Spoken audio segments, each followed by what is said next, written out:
ಸ್ನೇಹಿತರೆ ನಮಸ್ಕಾರ. ನಾನು ನಿಮ್ಮ ಮನಸ್ಸಿನ ಗೆಳತಿ ಮಂಜುಳಾ ಅಣ್ಣಪ್ಪ. ಓ ಮನಸ್ಸೇ ಕೇಳು ಸರಣಿಗೆ ಎಲ್ಲರಿಗೂ ಸ್ವಾಗತ.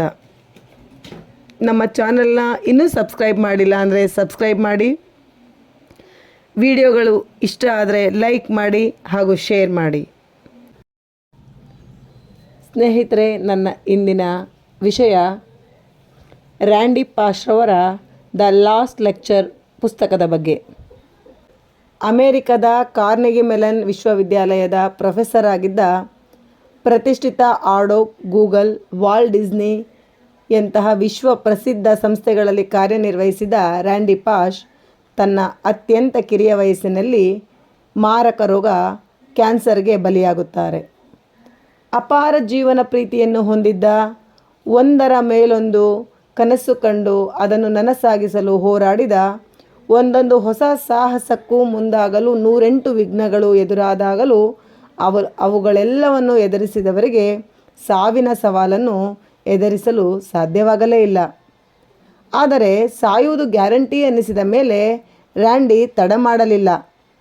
ತಾನಿಲ್ಲದ ಜಗತ್ತಿನಲ್ಲಿ ತನ್ನ ಪತ್ನಿ ಮಕ್ಕಳು ಬದುಕುವುದನ್ನು ಹೇಳಿಕೊಟ್ಟ.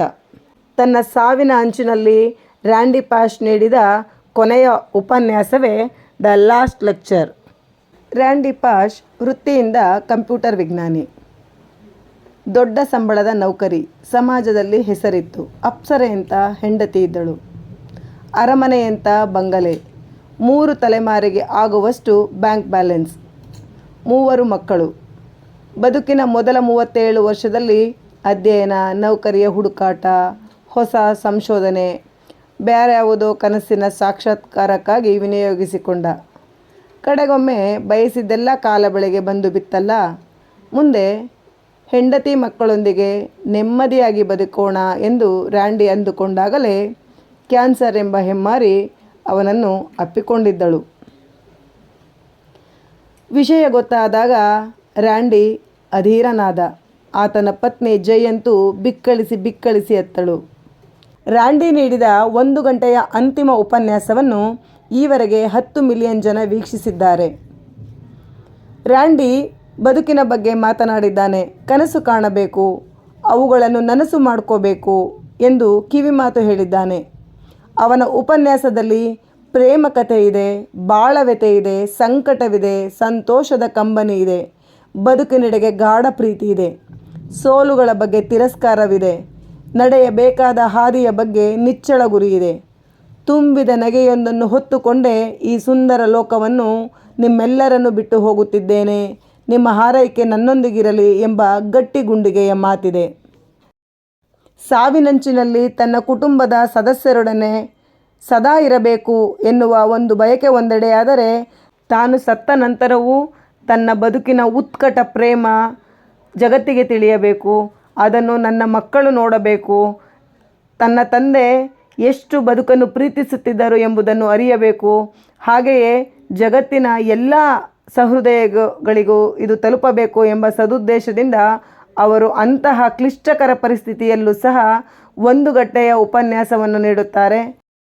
ಆ ಉಪನ್ಯಾಸ ಎಲ್ಲ ನೊಂದ ಜೀವಿಗಳಿಗೆ ಒಂದು ಕೈದೀವಿಗೆಯಾಗಿದೆ. ರ್ಯಾಂಡಿ ತನ್ನ ಲಾಸ್ಟ್ ಲೆಕ್ಚರ್ಗೆ ಕಾರಣವನ್ನು ಹೀಗೆ ಹೇಳುತ್ತಾ ಹೋಗುತ್ತಾರೆ. ನನ್ನದೊಂದು ಗಂಭೀರ ಸಮಸ್ಯೆ.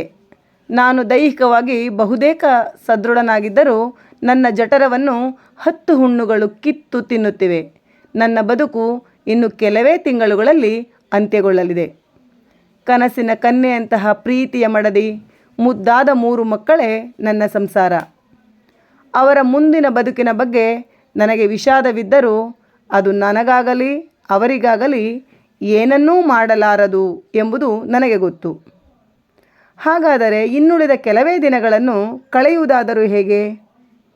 ಖಂಡಿತವಾಗಿಯೂ ಮಡದಿ ಮಕ್ಕಳನ್ನು ಚೆನ್ನಾಗಿ ನೋಡಿಕೊಳ್ಳುವುದು ಮತ್ತು ಪ್ರತಿ ಕ್ಷಣಗಳನ್ನು ಅವರೊಂದಿಗೆ ಕಳೆಯುವುದು ನನ್ನ ಮೊದಲ ಆದ್ಯತೆ. ಜೊತೆಗೆ ನಾನಿಲ್ಲದ ಬದುಕನ್ನು ಅವರು ಸುಖವಾಗಿ ಕಳೆಯಲು ಅವಶ್ಯವಾದ ಎಲ್ಲ ವ್ಯವಸ್ಥೆಯನ್ನು ಮಾಡುವುದು. ಸ್ವಲ್ಪ ಕಷ್ಟದ ಕೆಲಸವೆಂದರೆ ಮಕ್ಕಳಿಗೆ ಮುಂದಿನ 20 ವರ್ಷಗಳಲ್ಲಿ ನಾನೇನನ್ನು ಹೇಳಿಕೊಡಬೇಕು ಎಂದುಕೊಂಡಿದ್ದೇನೋ ಅದನ್ನು ಇಷ್ಟರಲ್ಲೇ ಹೇಳಿಕೊಡುವುದು ಹೇಗೆ ಎಂಬುದು. ಈ ಬಗೆಯ ಮಾತುಕತೆ ಅಥವಾ ಚರ್ಚೆಗೆ ಅವರಿನ್ನು ಬಹಳ ಚಿಕ್ಕವರು. ಪ್ರತಿಯೊಬ್ಬ ತಂದೆ ತಾಯಿಯರು ತಮ್ಮ ಮಕ್ಕಳಿಗೆ ಸರಿ ತಪ್ಪುಗಳ ಬಗ್ಗೆ ತಿಳಿ ಹೇಳಬೇಕು. ಜೀವನದ ಗುರಿ ಯಾವುದು, ಬಾಳಿನ ಧ್ಯೇಯ ಏನು ಎಂಬುದರ ಅರಿವು ಮೂಡಿಸಬೇಕು. ಬದುಕಿನಲ್ಲಿ ಎದುರಾಗುವ ಕಠಿಣ ಪರಿಸ್ಥಿತಿಯನ್ನು ಎದುರಿಸಲು ಬೇಕಾದ ತಂತ್ರ, ಧೈರ್ಯ ಮತ್ತು ಧೈರ್ಯವನ್ನು ಮಕ್ಕಳಲ್ಲಿ ತುಂಬಬೇಕು. ಪ್ರತಿಯೊಬ್ಬ ತಂದೆ ತಾಯಿಯರು ತಮ್ಮ ಮಕ್ಕಳಿಗೆ ಸರಿ ತಪ್ಪುಗಳ ಬಗ್ಗೆ ತಿಳಿ ಹೇಳಬೇಕು. ಜೀವನದ ಗುರಿ ಯಾವುದು, ಬಾಳಿನ ಧ್ಯೇಯ ಏನು ಎಂಬುದರ ಅರಿವು ಮೂಡಿಸಬೇಕು.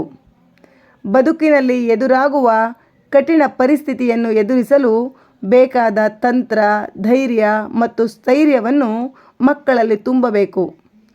ತಮ್ಮ ಜೀವನದಲ್ಲಿ ನಡೆದ ಘಟನೆ ಮತ್ತು ದೃಷ್ಟಾಂತಗಳ ಮೂಲಕ ಬದುಕಿನ ಸತ್ಯವನ್ನು ಅರ್ಥ ಮಾಡಿಸಬೇಕು. ಇದೇ ನನ್ನನ್ನು ಅಮೆರಿಕಾದ ಕಾರ್ನೆಗಿ ಮೆಲನ್ ವಿಶ್ವವಿದ್ಯಾಲಯದಲ್ಲಿ ಅಂತಿಮ ಉಪನ್ಯಾಸ ನೀಡಲು ಪ್ರೇರೇಪಿಸಿತು. ನನ್ನ ಅಂತಿಮ ಉಪನ್ಯಾಸ ಸಂಪೂರ್ಣ ವಿಡಿಯೋ ಚಿತ್ರೀಕರಣಗೊಂಡಿದೆ. ನಾನೊಬ್ಬ ಚಿತ್ರಕಾರನಾಗಿದ್ದರೆ ಮಕ್ಕಳಿಗಾಗಿ ಅದ್ಭುತ ಚಿತ್ರಗಳನ್ನು ಬಿಡಿಸುತ್ತಿದ್ದೆ. ನಾನೊಬ್ಬ ಸಂಗೀತಗಾರನಾಗಿದ್ದರೆ ಅವರಿಗಾಗಿ ಹಾಡುತ್ತಿದ್ದೆ. ಆದರೆ ನಾನೊಬ್ಬ ಉಪನ್ಯಾಸಕ, ಅದಕ್ಕಾಗಿಯೇ ಈ ಉಪನ್ಯಾಸ. ನನ್ನ ಉಪನ್ಯಾಸದಲ್ಲಿ ಜೀವನದ ಸಂತಸದ ಕ್ಷಣಗಳನ್ನು ಮತ್ತು ಬದುಕನ್ನು ನಾನೆಷ್ಟು ಪ್ರೀತಿಸುತ್ತಿದ್ದೆ ಎಂಬುದರ ಬಗ್ಗೆ ಮಾತನಾಡಿದ್ದೇನೆ. ನನಗೆ ಅತ್ಯಂತ ಪ್ರಿಯವಾದ ಪ್ರಾಮಾಣಿಕತೆ, ಕೃತಜ್ಞತೆ ಮತ್ತು ಏಕತೆಗಳ ಬಗ್ಗೆ ಪ್ರಸ್ತಾಪಿಸಿದ್ದೇನೆ.